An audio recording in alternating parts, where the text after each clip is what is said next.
WWE 2K fans, God bless and welcome back to the channel. So the wait is finally over, man. The embargo has been lifted and we have our first impressions of hands-on gameplay from the WWE 2K community that got to attend the WWE 2K23 playtest. And we got quite a bit to talk about. So of course, let's talk about it. Before I start, I just want to say that honesty and transparency is something that I pride myself with on this channel. I mean, I'm not a 2K yes man by any means. And if that's what you're looking for, then this might not be the channel for you.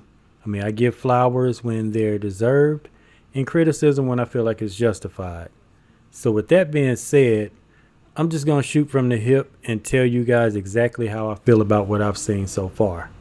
One of the first things that I noticed is there seems to be no significant changes to the combo system. In my opinion, they still look arcadey and robotic.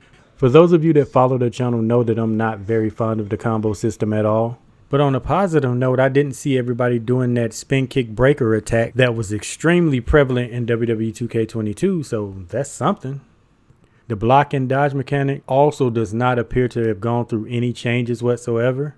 Of course, this is another feature, again, I'm not fond of. I mean, like I said, it honestly just looks goofy and has no place in a professional wrestling simulation. Again, that's just my opinion, and I stand on that.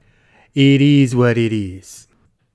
The changes to the stamina system was not what I envisioned. Or better yet, it was not how they described it to be. I legit thought that maybe I was missing something, or maybe it was just turned off during the playtest, because the effects were so subtle that I didn't even really notice it. I'm legit sitting here questioning myself, wondering if I'm tripping, because I'm looking at guys like that are really banged up, and I'm expecting to see this drastic visual indication that, you know, that they were in bad shape. But it was nothing like that. The way they described it as being able to tell that a guy's been through a war. Stop the cap. Like I said, they were so subtle, I didn't even notice it at first, man. I had to watch like, I don't know how many matches. And I think it was in the video of Brandon Does Everything versus Small Fro, where Brandon kind of pointed it out. And I looked, I was like, yeah, well, I guess he looks a little tired. I mean, but that was my reaction. There were no like tired finishers or signatures or even tired attacks. It was just all tied to movement, I guess. So if that was the big stamina interaction thing, then to be honest, that's kind of a letdown. And the thing is, it's not just me, because if you go on Twitter and you look, I mean, a lot of people were questioning whether the stamina feature was present in this current build. Like they legit couldn't see it either. On a more positive note, pinfall breakups look to have much better hit and collision detection. It no longer looks like there's an invisible force field when you're trying to break up pinfalls. And the pinfall breakup animations look a lot better as well. Speaking of animations, there are some amazing kick-out animations. It even appears there are wrestler-specific kick-out animations. Rhea Ripley had one that went crazy, man. Like, I rock with that one tough. War Games look like it's gonna cook. It looks really fun. This is just my opinion, but I feel like 2K did a really good job with this one. Like I mentioned in the past video, I know there are some people that are kind of upset that they didn't get the 5v5 in, but that's forgivable because looking at the match type and just watching like a lot of the matches, it really does look fun. I did find out that you can actually fight in the trench, which is the little small space between the two rings. I don't know to what extent, because in the videos I saw, not a lot of people did it.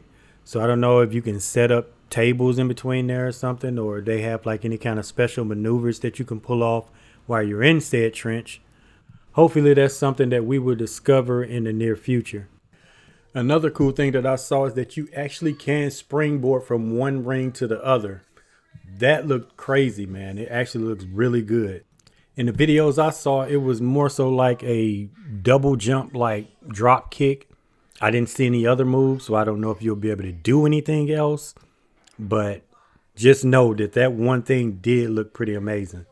Something that I did notice is that there doesn't appear to be any kind of variety when it comes to jumping off the top of the cells, or even like when you're jumping off the gate for that matter. It seems like everybody either uses that elbow drop for diving off the cage, or they use the splash when you're diving off the very top of it.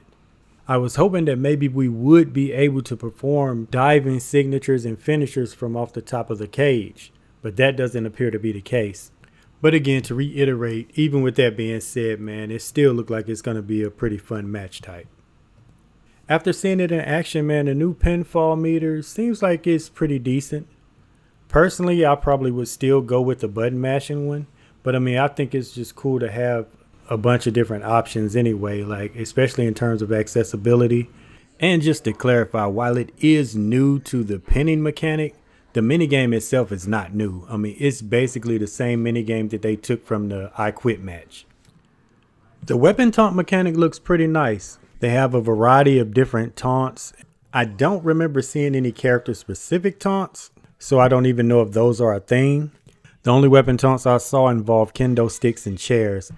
But one of the coolest things I did learn is that you can perform wake up taunts with weapons. That was one of the things I was wanting to find out the most. So I'm glad we were able to finally confirm that. As for weapons as a whole, I mean, it doesn't look like a whole lot has changed. Honestly, I'm not sure if anything has really changed because from what I saw, a majority of the attacks looked exactly the same from WWE 2K22 to 2K23. There was no variety. I still don't think you can do weapon grapples or anything like that. So that's kind of a letdown a little bit. I was kind of hoping for a little bit more with the weapons, but I don't know. Let me know what you guys think about that. So just to recap, and I think the biggest takeaways are going to be War Games seems to be the thing that they really focused on the most. So I can imagine that was a huge weight off their shoulder. This match type was highly requested by fans of the series. So I think them being able to accomplish that is just a huge W for both 2K and VC as well as the WWE 2K community. So for that, 2K, I give you your flowers. In terms of overall gameplay, this is where a majority of my disappointment comes in.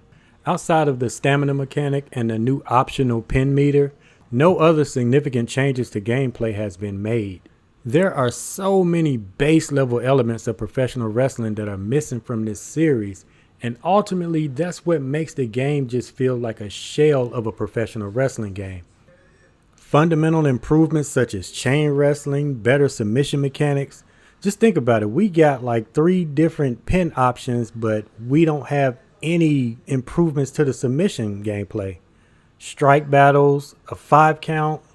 All of these things are base level components in a professional wrestling match. So for them to be missing in what is supposed to be a simulation style game, it's never not going to be wild to me. If there is a silver lining, a saving grace, it's those little small details, those small incremental improvements that they make that gives me hope when it comes to gameplay. I'm really hoping now that War Games is officially out of the way, they finally got that done, that they'll turn their attention and set more resources towards focusing on gameplay. But that's my side of the story. 2K fam, let it be known. What are your initial thoughts on WWE 2K23 so far? Post it down in the comments. Don't forget to leave a like on your way out. If you have not subscribed already, go ahead and do that, man. Road to 500 subscribers. God bless.